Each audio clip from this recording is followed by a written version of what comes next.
Back to another video और आपका आज वीडियो में स्वागत है। आज वीडियो में लेकर आए हैं, उसका टाइटल है श्री कृष्ण जी से जो मैंने सीखा, सोनू शर्मा। तो चलिए देखते हैं ये वीडियो। लेकिन इससे पहले इस वीडियो के चैनल का ओरिजिनल लिंक आपको मेरी वीडियो के डिस्क्रिप्शन में मिल जाएगा। सब्सक्राइब करें, लाइक शेयर को फॉलो करें। इनके चैनल को लिंक भी हमारी वीडियो के डिस्क्रिप्शन में मिल जाएगा। सब्सक्राइब करें, लाइक शेयर को फॉलो करें। चलिए देख लेते हैं ये वीडियो।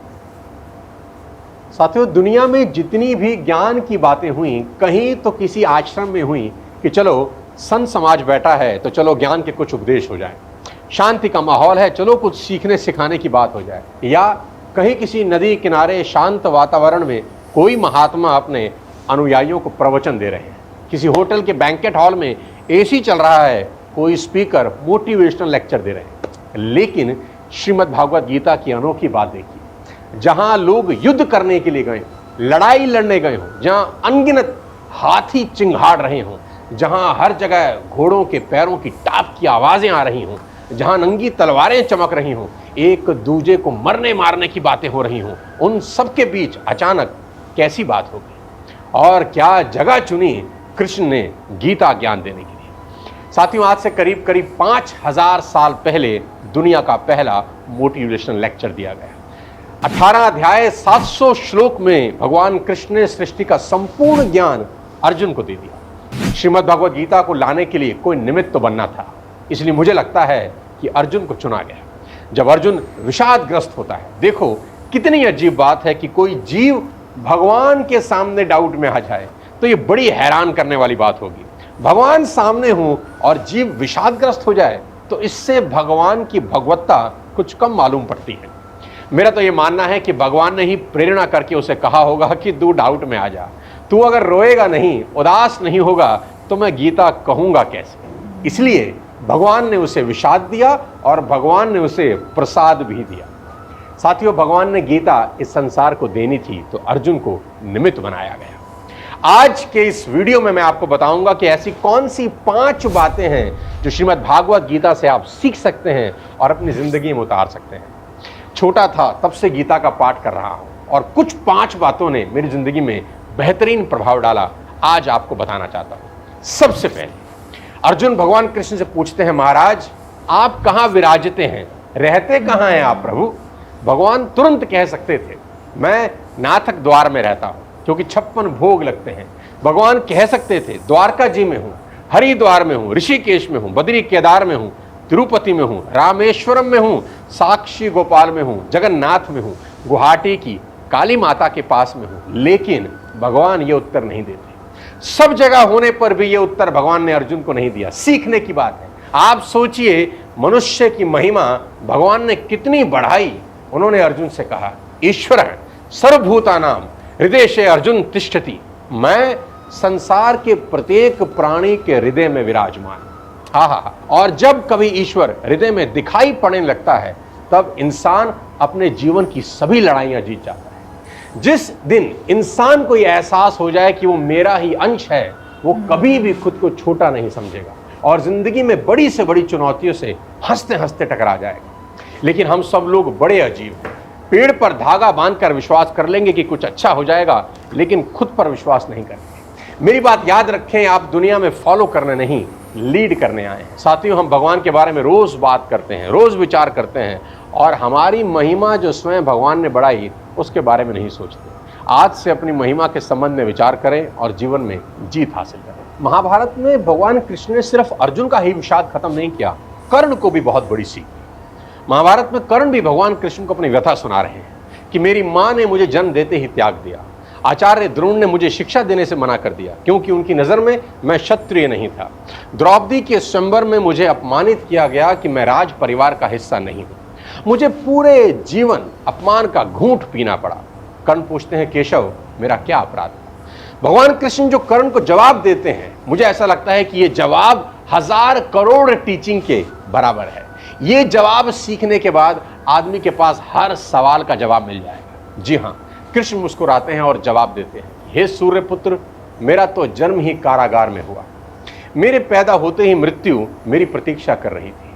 जिस रात मेरा जन्म हुआ उसी रात मेरे माँ बाप से मुझे जुदा कर दिया गया और जहाँ पहुँचा वहाँ सब काम मुझे ही करने पड़े। गायें चराने से लेकर गोबर उठाने तक सब काम करता रहा। सिर्फ 2 दिन का था, मेरे ऊपर राक्षसों ने हमला कर दिया। मुझे बारंबार जान से मारने की कोशिश की गई। मेरा अपना सगा मामा मेरी जान का दुश्मन था। मेरे जीवन की चुनौतियां कहां कम थी। अन्याय जीवन भर मेरे साथ भी होता रहा। कृष्ण कर्ण को समझाते हुए बड़ी बात कह रहे हैं जो हमें सीखने की जरूरत है कि जीवन में आपका अपमान होता है, ये इंपॉर्टेंट नहीं है। इंपॉर्टेंट ये है आप उस अपमान का जवाब कैसे देते हैं। कर्ण जीवन भर अपने अतीत की कड़वाहट से भरे रहे, पर कृष्ण कभी अपने अतीत पर आरोप नहीं लगाते। कर्ण पीछे की ओर देखते हैं और कृष्ण आगे की तरफ। कुदरत ने दोनों के साथ अन्याय किया, पर कर्ण यह अन्याय कभी भूल नहीं पाए और कृष्ण को यह अन्याय कभी याद नहीं आया। एक ने अपने आप को क्रोध के विष से भर लिया और हीन भावना से भर लिया, और दूसरे ने स्वीकृति के अमृत से। दोनों में अगर कोई अंतर था तो वो एक्सेप्टेंस का था। कृष्ण ने हंसकर अपनी नियति स्वीकार कर ली और कर्ण कभी अपनी नियति स्वीकार नहीं कर सके, और परिणाम में कर्ण अधर्म के पक्ष में लड़ते हुए अकाल मृत्यु को प्राप्त हुए। परिस्थितियों का चक्र चलता रहेगा। कई बार लगता है कि भाग्य ने धोखा दे दिया। ये चुनाव हम पर है कि हम कर्ण की तरह रोएं या कृष्ण की तरह जीवन को उत्सव में बदलें। जीवन में रोने के लिए नहीं, हंसने के कारण ढूंढने हैं, क्योंकि जीवन तो भगवान का भी कहां सरल था। जीवन है तो समस्या होगी ही, समस्या है तो हल भी होगा। यहां आप जरूर सुने श्रीमद् भगवद गीता समस्याओं का समाधान। एक कमाल की ऑडियो बुक आपको यहां रेफर करना चाहता हूं, जिसे आप कुकू एफएम पर सुन सकते हैं। इस ऑडियो बुक में मौजूद है 201 एपिसोड जो डिटेल में आपको गीता का संपूर्ण ज्ञान दे दें। कुकू एफएम इंडिया का लीडिंग ऑडियो शो प्लेटफॉर्म है। इसका मंथली सब्सक्रिप्शन ₹99 का है, पर मेरा कोड सोनू50 यूज करके फर्स्ट मंथ की सब्सक्रिप्शन आपको 50% ऑफ पर यानी ₹49 में मिल जाएगी। लिंक मैं नीचे डिस्क्रिप्शन में दे दूंगा, आप डाउनलोड कर सकते हैं। वापस लेकर जाता हूं अपने टॉपिक पर। प्रहार बाद में पहले प्रार्थना। सामर्थ्य होते हुए भी धैर्य रखते हैं, ये चीज आप भगवान कृष्ण से सीख सकते हैं। श्री कृष्ण की बुआ का बेटा था शिशुपाल, रिश्ते में भाई लगता था, लेकिन एक भविष्यवाणी हुई कि कृष्ण के हाथ से शिशुपाल का वध होगा, तो बुआ चिंतित थी। कृष्ण ने वचन दिया कि इसकी 100 गलतियां माफ कर दूंगा, कुछ नहीं कहूंगा। शिशुपाल बड़ा हुआ, रुक्मिणी के प्रेम में पड़ गया, और रुक्मिणी तो कृष्ण से प्रेम करती थी। शिशुपाल ये सहन नहीं कर सका और भीतर ही भीतर कृष्ण से नफरत करने लगा। युधिष्ठिर का राजसूय यज्ञ हो रहा था, सभी आए, शिशुपाल भी आया, और वहीं भरी सभा में कृष्ण का अपमान करने लगा। बलराम को बहुत गुस्सा आया, पर कृष्ण मुस्कुराते रहे। भुआ को दिया वचन जो निभाना था। जैसे ही 100 गलतियां पूरी हुई और अगला अब शब्द बोलने के लिए शिशुपाल ने मुंह खोला, मुंह बंद न कर सका, कुछ कह ना सका। कृष्ण ने अपने सुदर्शन चक्र से गर्दन उतार ली। कृष्ण सिखा रहे हैं यहां पर हम सबको कि करुणा वहीं तक उचित है जहां तक मर्यादाएं पार ना हो, नहीं तो फिर राम को परशुराम बनते देर नहीं लगती। कृष्ण शांति प्रिय हैं, वो तो बांसुरी बजाने वाले, प्यार का संदेश देने वाले हैं। वो कहां युद्ध के पक्षधर हैं, शांति दूत बनकर ही तो गए थे हस्तिनापुर कि पांडव संतोषी हैं, इन्हें सिर्फ 5 गांव दे दें। लेकिन दुर्योधन ने एक न सुनी, कहने लगा सुई की नोक बराबर जमीन भी बिना लड़े नहीं दूंगा। उल्टे कृष्ण को बांधने चला। तब शांति दूत कब क्रांति दूत बन गए पता ही नहीं चला, और भगवान ने फिर अपना ऐसा रौद्र रूप दिखाया कि लोगों की आंखें चुंधिया गई। हरि ने भीषण हुंकार किया, अपना स्वरूप विस्तार किया। डगमग डगमग दिग्गज डोले, भगवान कुपित होकर बोले, जंजीर बढ़ाकर साध मुझे, हाँ हाँ दुर्योधन बांध मुझे। यह देख गगन मुझ में लय है, यह देख पवन मुझ में लय है, मुझ में विलीन झंकार सकल मुझ में लय है, संसार सकल अमृत फूलता है मुझ में, संहार झूलता है मुझ में, दृग हो तो दृश्याकांड देख, मुझ में सारा ब्रह्मांड देख, चर अचर जीव जग शर अक्षर नश्वर मनुष्य सुरजाति अमर, शतकोटि सूर्य शतकोटि चंद्र शतकोटि सरित सरसिंधु मंद्र, शतकोटि विष्णु ब्रह्मा महेश, शतकोटि विष्णु जलपति धनेश, शतकोटि रुद्र शतकोटि काल, शतकोटि दंडधर लोकपाल, जंजीर बढ़ाकर साध इन्हें, हाँ हाँ दुर्योधन बांध इन्हें। भूलोक अतल पाताल देख, गत और अनागत काल देख, यह देख जगत का आदि सृजन, यह देख महाभारत कारण, मृतकों से पटी हुई भू है, पहचान इसमें कहां तू है। अंबर में कुंतल जाल देख, पद के नीचे पाताल देख, मुट्ठी में तीनों काल देख, मेरा स्वरूप विकराल देख। सब जन्म मुझी से पाते हैं, फिर लौट मुझी में आते हैं। जिह्वा से कड़ती ज्वाल सघन, सांसों में पाता जन्म पवन, पड़ जाती मेरी दृष्टि जिधर, हंसने लगती है सृष्टि उधर। मैं जभी मूंदता हूं लोचन, छा जाता चारों ओर मरण। बांधने मुझे तो आया है, जंजीर बड़ी क्या लाया है। यदि मुझे बांधना चाहे मन, पहले तो बांध अनंत गगन। सूने को साध न सकता है, वह मुझे बांध कब सकता है। हित वचन नहीं तूने माना, मैत्रिक का मूल्य न पहचाना, तो ले मैं भी अब जाता हूं, अंतिम संकल्प सुनाता हूं। याचना नहीं अब रण होगा, जीवन जय या कि मरण होगा। साथियों, यहां भगवान कृष्ण बोल रहे हैं अब याचना नहीं, अब रण होगा, अब रिक्वेस्ट नहीं, अब फाइट होगी। बहुत बड़ी सीख भगवान देते हैं कि पहले आप हर बात के लिए रिक्वेस्ट मोड अडेप्ट करें, लेकिन बात अगर रिक्वेस्ट से ना बने तो फिर युद्ध जरूरी हो जाता है। इसके बाद जो चीज आप भगवान श्री कृष्ण से, भागवत से सीखते हैं, भगवत गीता से सीख सकते हैं, और वो ये है कि भगवान ने जो रोल स्वीकार किया उसे पूरी तरह निभाते हैं। भगवान ने कहा मैं तुम्हारा सारथी बनूंगा। भगवान अर्जुन से कह रहे हैं कि मैं तुम्हारा सारथी बनूंगा, देसी भाषा में ड्राइवर बनना चाहता हूं। और अर्जुन के मन में ऐसा विचार दिया कि मैं तेरा सारथी हूं, तो मैं सारथी बन के सारथी का काम करूंगा। अब मुझे भगवान न मानना तू। और फिर कैसी अद्भुत बात है कि अर्जुन भगवान को आज्ञा दे रहा है, ऑर्डर देता है और कहता है हे अच्युत्य मेरे रथ को दोनों सेनाओं के बीच में खड़ा करो। जैसे कि आप अपने ड्राइवर को कहते हैं हे रामू गाड़ी बाहर निकाल, जाना है कहीं, ठीक उसी तरह से जोर से कहता है अर्जुन कि दोनों सेनाओं के बीच मेरा रथ खड़ा करो। और भगवान कहते हैं जो आज्ञा प्रभु। भगवान समझाते हैं कि जिसको जो काम दिया गया उसको बड़ी प्रामाणिकता के साथ वही करना चाहिए।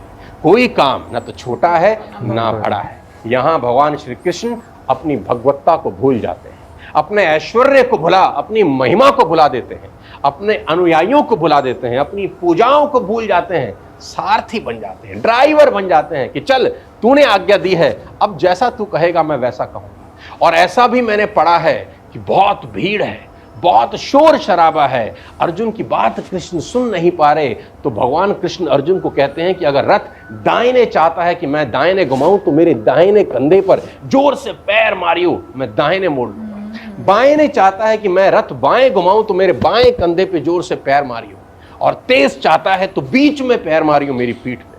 आप देखिए तीनों लोकों के स्वामी पैर चाहते हैं कि मुझे मार। वो उस रोल में पूरी तरह से रम जाना चाहते हैं जो रोल उन्होंने एक्सेप्ट किया है। सीखने की बात है साथियों कि जो रोल ईश्वर आपको देता है कोई छोटा नहीं, कोई बड़ा नहीं, उसको पूरी प्रामाणिकता के साथ एक्सेप्ट करना चाहिए। क्वांटिटी नहीं, क्वालिटी। श्रीमद् भागवत गीता से बहुत जबरदस्त चीज सीखने को है। युद्ध अभी शुरू नहीं हुआ है। जी हाँ, भगवान कृष्ण आराम कर रहे हैं। अर्जुन और दुर्योधन दोनों भगवान कृष्ण से मिलने आते हैं। जी हाँ, भगवान कृष्ण आराम कर रहे हैं। दुर्योधन भगवान के सिरहाने यानी सर के पास जाके बैठ जाता है। अर्जुन भगवान के चरणों की तरफ बैठ जाता है। भगवान की नींद खुली, भगवान जागे, सामने अर्जुन को देखते हैं, पूछते हैं कैसे आना हुआ। दोनों अपनी अपनी रिक्वेस्ट लेकर आए हैं। जी हाँ, कैसे आना हुआ सामने ही देखा। इतने में दुर्योधन बोल पड़ा कि मैं भी पहले आया हूं। भगवान ने ध्यान नहीं दिया क्योंकि सर के पास बैठा था। ठीक है, मांगो, क्या मांगते हो। भगवान ने ऑप्शन दी। पहली ऑप्शन ये कि मेरी पूरी की पूरी नारायणी सेना एक तरफ है और दूसरी तरफ मैं अकेला, और मैं ये भी वादा करता हूं कि हथियार नहीं उठाऊंगा। चॉइस तुम दोनों के पास है, जो चाहो मांग लो। तो पहले मैंने अर्जुन को देखा है तो मैं चाहता हूं अर्जुन मांगे। अब दुर्योधन घबराता है कि अर्जुन कहीं सेना ना मांग ले। हाँ, दुर्योधन के मन में यह है कि अर्जुन कहीं सेना ना मांग ले, लेकिन अर्जुन कहता है कि भगवान मुझे आप ही चाहिए, मैं सेना का क्या करूं। जैसे ही अर्जुन भगवान को मांगता है दुर्योधन प्रसन्न हो जाता है कि ये पागल का पागल ही रहा। पहले भी ये हारा जुए में, अब फिर हारेगा, क्योंकि ये भगवान को अकेले को मांग रहा है। अकेला आदमी करेगा क्या। भगवान ने दुर्योधन से पूछा तुझे क्या चाहिए? बोला भगवान मुझे तो आप अपनी नारायणी सेना ही दे दें। और मुझे ऐसा लगता है कि युद्ध का फैसला उसी वक्त हो गया, युद्ध लड़ा तो बाद में गया, उस वक्त अर्जुन युद्ध जीत गया जब उसने क्वांटिटी नहीं क्वालिटी मांगी। जी हाँ साथियों, ये बहुत ज़रूरी है कि आप ये समझें कि क्वालिटी इंपॉर्टेंट है, क्वांटिटी नहीं। यूं तो श्रीमद् भागवत गीता से आप न जाने कितना कुछ निकाल सकते हैं, पत्ते पत्ते से आप सीख सकते हैं, लेकिन आज की इस वीडियो में उम्मीद करता हूं कि कोई एक चीज भी आपकी जिंदगी में काम आएगी। अगले किसी और वीडियो के साथ फिर आपसे मुलाकात करूंगा। जो चीज सबसे अच्छी लगी कमेंट बॉक्स में लिखिए। किस नए वीडियो पे आप, जिस नए टॉपिक पे आप वीडियो बनाना चाहते हैं कि मैं बनाऊं, जरूर लिखें। सब्सक्राइब करें चैनल को और इसी तरह प्यार करते रहिए। बहुत बहुत धन्यवाद। Thank you so much. जय श्री कृष्ण। भगवत गीता के बारे में जब भी आप जो है वीडियो देखते हैं तो आपको हमेशा कुछ ना कुछ जो है वो नया सीखने को मिलता है। हमेशा जो है कुछ ऐसी बातें पता आपको चलती हैं जो से पहले आपको नहीं मालूम होती। बिल्कुल, मुझे आज भी याद है कि जब हम लोगों ने फर्स्ट टाइम भगवत गीता के एपिसोड्स देखे थे, तब से लेकर अब तक एक अलग ही जर्नी रही है समझने की। अब जो जिस तरह से हम चीज़ें समझ पाते हैं, ऑब्वियसली हम लोगों को पहले उस तरह से समझ नहीं आती थी। इनफैक्ट मुझे महाभारत के बहुत सारे सीन जो हैं वो मेरे माइंड में कहीं ना कहीं पर चल रहे थे। तो सबसे पहला जो टॉपिक, क्योंकि 5 लेसन उन्होंने बताए थे, सबसे पहले जो बताया उन्होंने, और वो वाकई में हम में से बहुत सारे लोगों के बीच में है, एक अलग सी ना जंग चलती रहती है मुझे लगता है इंसान की। तो हाँ बिल्कुल, मतलब वाकई में हम लोगों को अपने ऊपर इतना यकीन नहीं होता, हम लोगों को ये भी यकीन नहीं होता कि जो हम काम करें, यानी कि वो कॉन्फिडेंस फील करना, क्योंकि शायद कहीं ना कहीं पर हम लोग जो है चीज़ों को उस तरीके से समझ नहीं पाते। मुझे लगता है कि शायद सोचने और समझने का नज़रिया इतना डिफरेंट होता है ना कि हम दूसरों पर डिपेंड करना शुरू होते हैं। हम शॉर्टकट बड़ा जल्दी इस्तेमाल कर लेते हैं कि शायद ये कर लेंगे तो जल्दी हमारी चीज़ जो है वो मानी जाएगी। यार इन सारी चीज़ों की अगर बात की जाए ना, जो बीच में डिस्कस की गई हैं, तो अगर आप आज के इंसान की ज़िंदगी की बात की जाए ना, तो आपको हर चीज़ जो है वो नज़र आती है। हम जो है वो क्वालिटी पे काम नहीं करते, हम क्वांटिटी पे काम करना चाहते हैं। हम सब्र से काम जो है वो नहीं लेते, हम शॉर्टकट जो है वो बहुत ज़्यादा चाहते हैं।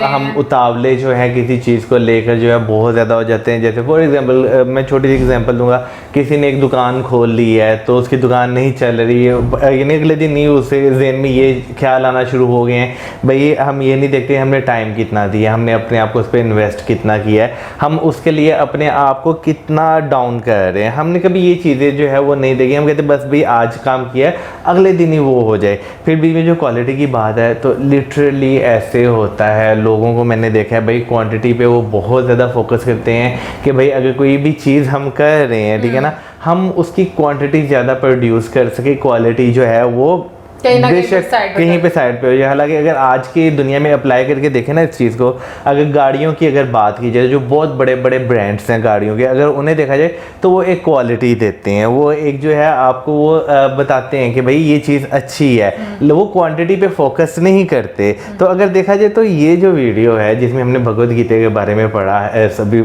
सुना है, तो कितने हज़ार साल पहले जो है ये चीज़ पर फोकस कर दिया गया कि भाई क्वालिटी पे बात करो। वैसे इसीलिए तो बोलते हैं कि महाभारत में कोई ही, मतलब देखो आप जितने भी कैरेक्टर देखते हो, सब कैरेक्टर ऐसे हैं जो आपको इस दुनिया में आज के टाइम में मिलेंगे।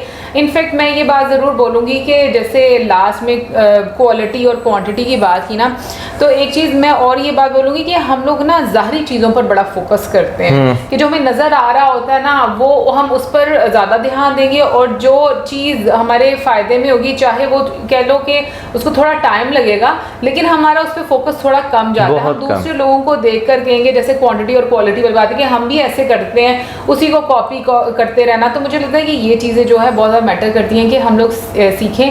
सबसे ज़्यादा कमी जो मुझे आज के टाइम में लगती है ना, मतलब जो मैं अपने आप में भी एक खामी देखती हूँ, और मुझे लगता है कहीं ना कहीं पर जो हमारी सोसाइटी में मुझे प्रॉब्लम नज़र आती है, वो मुझे ये लगता है कि हमें ना कहीं पर भी सुकून इसलिए नहीं है क्योंकि हमें सब्र नहीं है, हमें सब्र ख़त्म हो गया हुआ है। तो मुझे लगता है उसकी वजह से बहुत सारी चीज़ें हमें सुनने का, मतलब हम किसी की बात नहीं ज़्यादा सुन सकते, उसमें हम लोग इंटरप्ट कर देते हैं। हम लोगों ने चीज़ें करनी हो तो हम लोग फटाफट करना चाहते हैं। और वही चीज़ें हमारी ज़िंदगी में बहुत ज़्यादा असरअंदाज होती हैं। इनफैक्ट हमारी मेंटल हेल्थ उससे बहुत ज़्यादा असरअंदाज होती है। फिर अगर मैं बात करूं कि आज का इंसान इतना कंफ्यूज है, उसको पता ही नहीं है कि उसने क्या करना है। क्योंकि अगर हम देखें आज के टाइम में जो है ना, हमारी एक नेचर बन चुकी है कि भाई दूसरों को ब्लेम करना, और अगर बेशक अपनी भी की हुई गलती है ना, उसमें भी इस तरह की बेचारगी दिखाना कि यार ये जो है ना बस हमारा सब बुरा हो गया बस। वैसे मैं एक बात बोलूं, मुझे ऐसा लगता है ना कि हम में से बहुत सारे लोग बातें बहुत ज़्यादा करते हैं, लेकिन हम लोग इम्प्लीमेंट बहुत कम करते हैं। सो जो एक मोमेंट होता है बस उसमें हम लोग बात करके उसके बाद भूल जाते हैं। हालांकि ये एक बहुत कड़ी तपस्या है। अगर आप इस लाइन में मतलब जानना चाहते हैं, अपने अंदर एक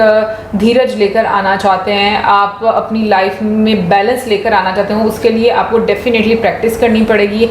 आपको बार बार चीज़ें ऐसी पढ़नी पड़ेंगी जो आपको ये रिमाइंडर देती रहें कि आपको लाइफ में कैसे कैसे मौक़ों पर कैसे कैसे स्टेप्स लेने। क्योंकि अगर देखा जाए तो भगवत गीता में आपको एक गाइडलाइन मिली हुई है कि आपने ज़िंदगी कैसे गुजारनी है, आपके क्वेश्चंस के आंसर मिले हुए हैं। सो इंटरेस्टिंग बात मुझे ये लगती है कि देखो कि जब मतलब युद्ध होता भी है तो युद्ध पर जाने से पहले भगवान खुद अर्जुन के सारे डाउट्स जो हैं वो क्लियर कर रहे हैं, जो भी उसके मन में आते हैं। तो मुझे लगता है ये बड़ा इंपॉर्टेंट है एक इंसान के लिए कि उसके मन में जो भी डाउट्स आते हैं ना, उसको आंसर मिले। क्योंकि जब उसको आंसर मिलता है तो वो उस चीज़ पर उतना मुतमिन होना शुरू हो जाता है, और जब नहीं मिलता तो उसका जो दिमाग है वो भटकता रहता है। सो मुझे लगता है कि ये बहुत सारी चीज़ें हैं। और एक और चीज़ मैं ज़रूर बोलूँगी कि हमें ये भी बाकी में सोचना चाहिए कि कोई काम ज़िंदगी में बड़ा छोटा नहीं होता, जो कि हमारी सोसाइटी की आज बहुत बड़ी प्रॉब्लम बन चुकी हुई है कि हम इस चीज़ को भी अंडरस्टैंड नहीं करते। इनफैक्ट हम अपने लिए भी ये चीज़ सोचते हैं। अगर हम लोग बिल्कुल ऑनेस्ट होकर बात करें तो हम लोग कहेंगे कि नहीं, हम ये काम क्यों करें, ये तो हमारे लिए नहीं है। हालांकि अगर आप काम करते हो, कोई भी काम करते हो, और आप उसको हम्बल होकर करते हो, तो मुझे लगता है वो काम उतना ही खूबसूरत बन जाता है। बट अगेन मैं जैसे बोलती हूँ कि बहुत ज़्यादा ट्रेनिंग की ज़रूरत है, और भगवान जो है वो सबके अंदर है, बस उनको खोजने की ज़रूरत है कि हम किस साइड पर जाते हैं और कैसे उनको ढूंढते हैं। मुझे लगता है ये बड़ा इंपॉर्टेंट है। बाकी आप ज़रूर बताइएगा कि आपने से भगवत गीता से और क्या क्या सीखा, हमारे साथ ज़रूर शेयर कीजिएगा कमेंट सेक्शन में। इसके साथ ही मेरे like, subscribe, share. Good bye.